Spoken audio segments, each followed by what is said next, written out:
Pinjaman online. Apa itu pinjaman online? Pinjaman online adalah fasilitas pinjaman uang oleh penyedia jasa keuangan yang beroperasi secara online. Karena sistemnya yang virtual, pinjaman online tidak membutuhkan jaminan atau agunan.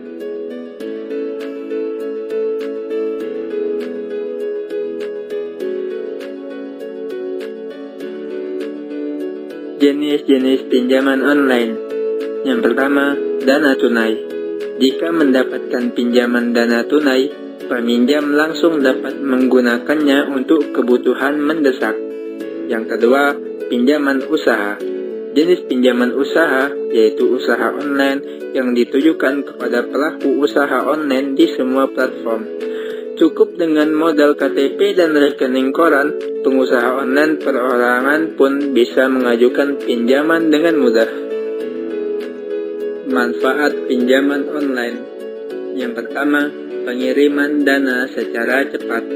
Peminjam tidak perlu menunggu lama untuk proses penarikan dana.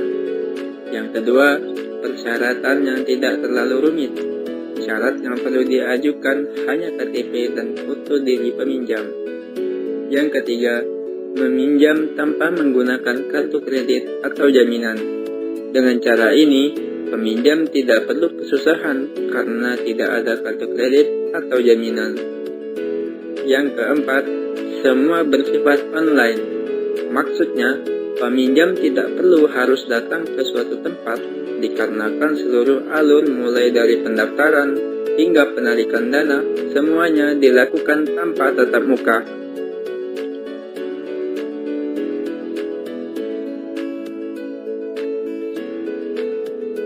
Dampak pinjaman online. Dampak positif. Yang pertama, proses mudah tanpa jaminan. Yang kedua, memiliki izin terdaftar dan diawasi oleh lembaga OJK. Jika terjadi apa-apa, peminjam bisa langsung melapor ke perusahaan sesuai alamat yang tertera di aplikasi. Yang ketiga, tidak menggunakan slip gaji. Berbeda dengan meminjam di bank yang diwajibkan menggunakan slip gaji. Dampak negatif. Yang pertama, banyak pinjaman online ilegal karena menerapkan bunga tinggi dan tanpa maksimum. Yang kedua, data pribadi diambil. Jika peminjam tidak membayar, maka data akan disebarluaskan ke orang-orang tanpa izin. Yang ketiga, bunga pinjaman tinggi. Bunga dihitung mulai dari per hari. Oleh karena itu, jika peminjam telat membayar, maka bunga akan meningkat seiring hari. Presentasi pinjaman online tahun 2022. Otoritas Jasa Keuangan atau OJK melaporkan jumlah penyaluran pinjaman online atau vintage peer-to-peer lending mencapai 19,21 triliun rupiah pada Agustus 2022. Angka itu hanya tumbuh 1,15% month on month or MOM dibanding Juli 2022 yang sebesar 18,99 triliun rupiah.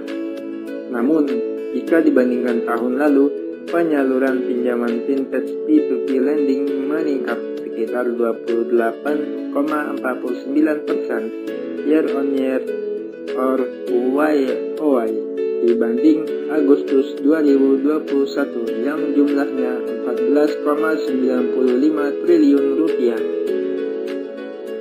Berikut 10 provinsi terbanyak penggunaan pinjol bulan Agustus 2022. Di urutan pertama ada Jawa Barat dengan total mencapai 4 juta orang. Di DKI Jakarta mencapai 3,1 juta.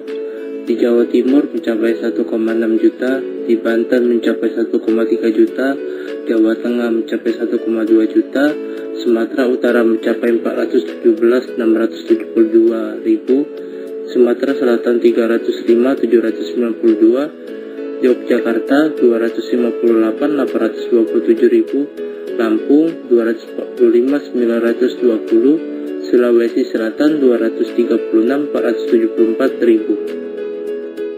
Rekening dana lender. Rekening dana lender adalah sebuah akun bank yang diperuntukkan bagi pendana atau perusahaan untuk melakukan transaksi pendanaan di peer-to-peer lending. RDL seringkali dianggap serupa dengan rekening dana nasabah atau rekening dana investor yang berfungsi untuk menyelesaikan transaksi di modal usaha. Namun, rekening dana lender ini digunakan khusus untuk transaksi pada fintech lending. Manfaat rekening dana lender antara lain: 1. Meminimalisir biaya auto withdraw. 2. Aman dan transparan. 3. Gratis dan mudah. 4. Fasilitas e-channel. 5. Fasilitas e-statement. Selanjutnya, sebaran akumulasi rekening dana lender.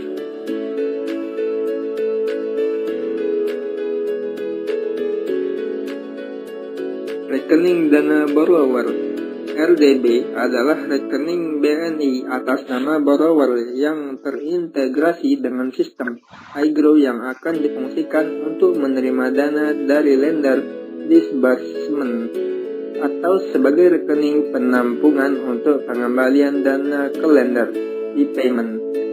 RDB memiliki dua saldo, yaitu 1. Saldo pendanaan untuk menampung dana pendanaan dari lender pada saat disbursement dilakukan. Dana pada saldo pendanaan terasosiasi dengan dana pendanaan proyek.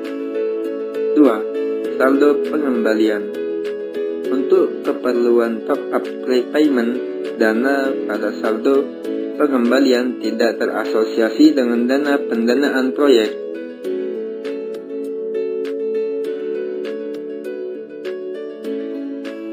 Berikut sebaran akumulasi rekening dana borrower.